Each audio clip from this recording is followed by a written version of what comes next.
Now, Geoff, let's look at another game that happened over the weekend. Liverpool taking on Arsenal, and it was Trent Alexander-Arnold's first game back at Anfield since announcing that he was leaving Liverpool, that he is leaving Liverpool at the end of the season, and he got booed. Obviously, the news didn't sit right with fans. I mean, what do you make of this? Look, Claudia, this is a difficult one because, to be honest with you, I really didn't like it at all. I thought it was a horrible moment for a player who's given everything to Liverpool Football Club, who's won a lot with Liverpool Football Club. Now, of course, it's not everybody in the stadium booing him, but it's a sizable number, and you can hear the boos. You hear the boos more than you hear the applause, of course.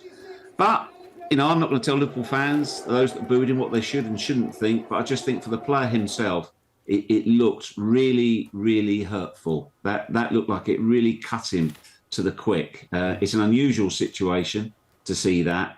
And I just thought it was sad more than anything else. And I don't know how it could have been avoided, what could have been done, what could have been said. But to see a player who's given so much for a club be on the receiving end of the ire of the Liverpool fans, as I say, it's their choice. They pay their money. They're entitled to say and do what they like. I just thought it was sad to see. I agree with you, Geoff. Just watching the scenes right there, it gives you goosebumps to know that someone once gave everything for 20 years, won everything for the club, seen out his contract as a gentleman, and he's chosen to go elsewhere. And he hasn't gone to an English club, a rival club. He's gone to possibly one of the biggest clubs in the world, in Real Madrid, and he wants to see if he can win something somewhere else. So I think it's classless from the Liverpool fans. Yes, you're right. I can't tell people how to react, but it would have been nice to give him a bit of a better send-off after 20 years. I think in the long run, history's going to remember Trent in a positive light at Liverpool and by Liverpool supporters. I think it's a very bitter departure. Yeah.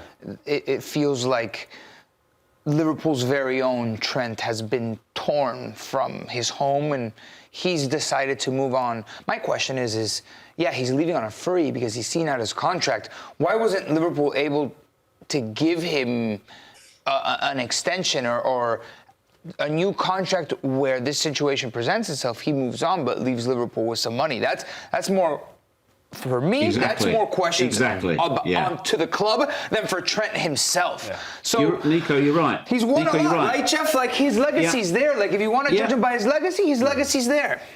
But Nico, from what I understand, the ire that has been caused, or has upset the Liverpool fans, is that he is leaving on a free. Why didn't he sign a one-year deal with maybe a get-out clause or something like that?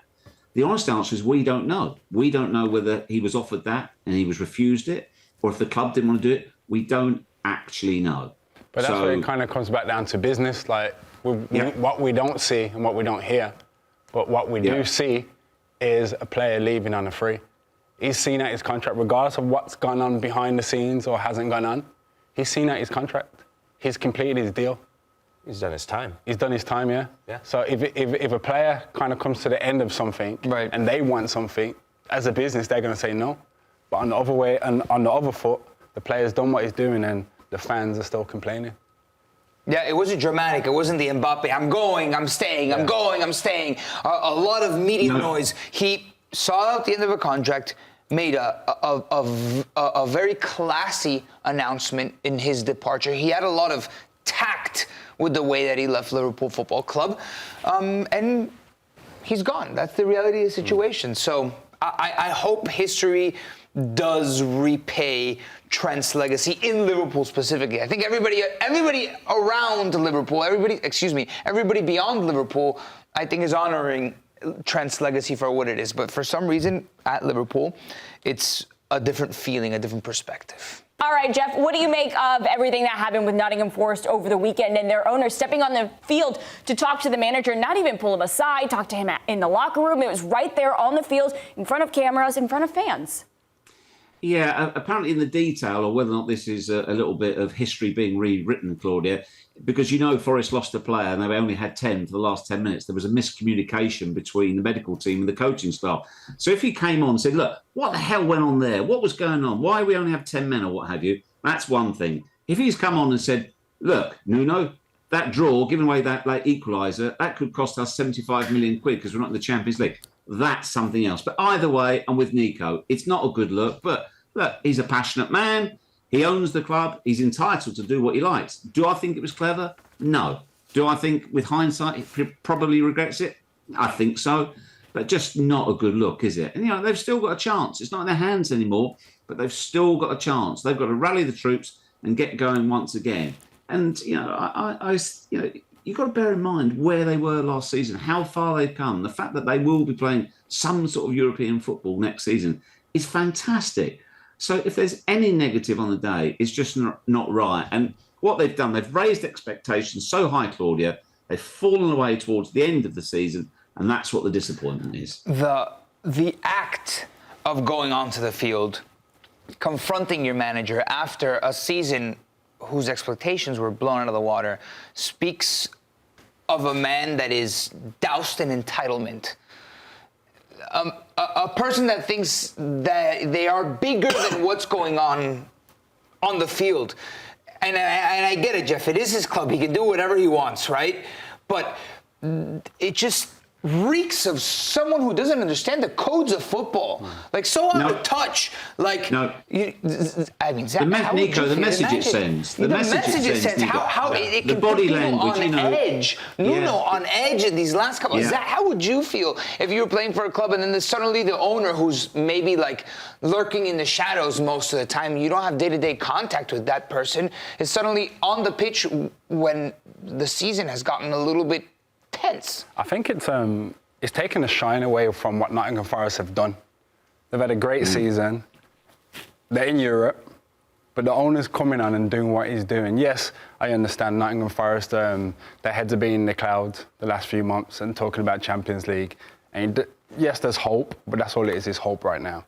And yet the owner's disappointed and everybody's disappointed, but they still had a great season, so don't take the shine off what they've done.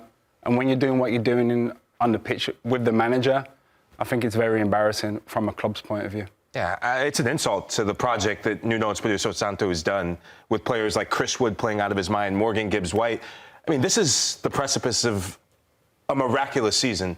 Last season, almost relegated, even with the points deduction. This season, could be hearing the Champions League anthem next campaign. Geoff, when we look at the top four table, even the top 5, 6, 7, I mean, it's a 6-point gap from second place all the way down to 7th. Will we know everything decided by the final match day, or are some of the cracks going to start showing in the pavement for certain clubs? Well, you got to say, Lahoud, when you put that into context, what Nicholas Jackson did at the weekend was beyond stupid. It was just absolutely ridiculous, his sending off. It's a clear red card. You see him look at the player. He sticks his arm up as well. It just plain stupid thing to do. I can't make any sort of I don't know if you or Zach can have any sort of defence for him, but when your club is in a fight that tight, you need every single person. And it's also as well, it's not as though Chelsea are overly blessed with strikers right now. So a ridiculous action he performed there. No, I think it's going to go right to the wire. It's going to go to the last day of the season.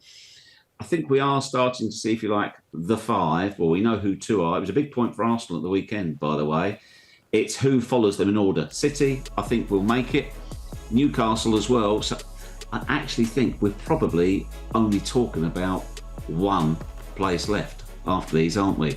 Will it be Forest, Villa or Chelsea? Simple as that. And huge games as well for those coming up. Only 2 games left now.